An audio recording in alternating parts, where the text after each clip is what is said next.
axle side of the vehicle. First thing we're going to do is check our shock to make sure the mounting is not loose or damaged. The shock itself to make sure it's not damaged or any fluid leaking out of it. Then we have our leaf springs down here. We're going to make sure that we have leaf springs not cracked and we have all the springs we're supposed to have. Make sure they're not offset. And then we have our spring hangers in the front here and in the back. We want to make sure that they're not cracked or damaged. And we're going to move on to our brake line here. We're going to check to make sure the brake line's not cracked or leaking or damaged, and the couplings or the brake line connections are good.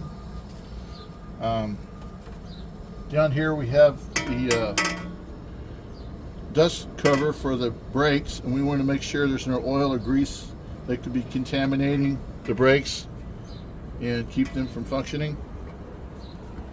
The tire, we want to make sure that the tread level or the tread depth is level and not excessive, and we want to make sure that the treads themselves are not damaged or loose, and that the tread depth is no more than 4/32 on the front and no less than 2/32 on the rear tire.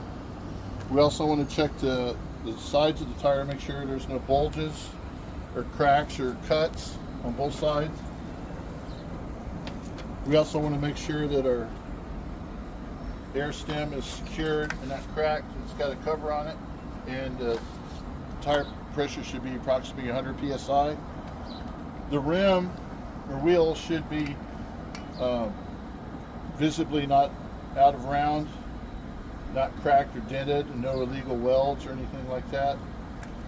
The lug nuts, we want to make sure they're not overly corroded and that they seem to be tight, and there's no silver visible on the threads that might indicate that the tire is loose, and there's no elongation in the holes for the rim that might indicate it is damaged. That's it.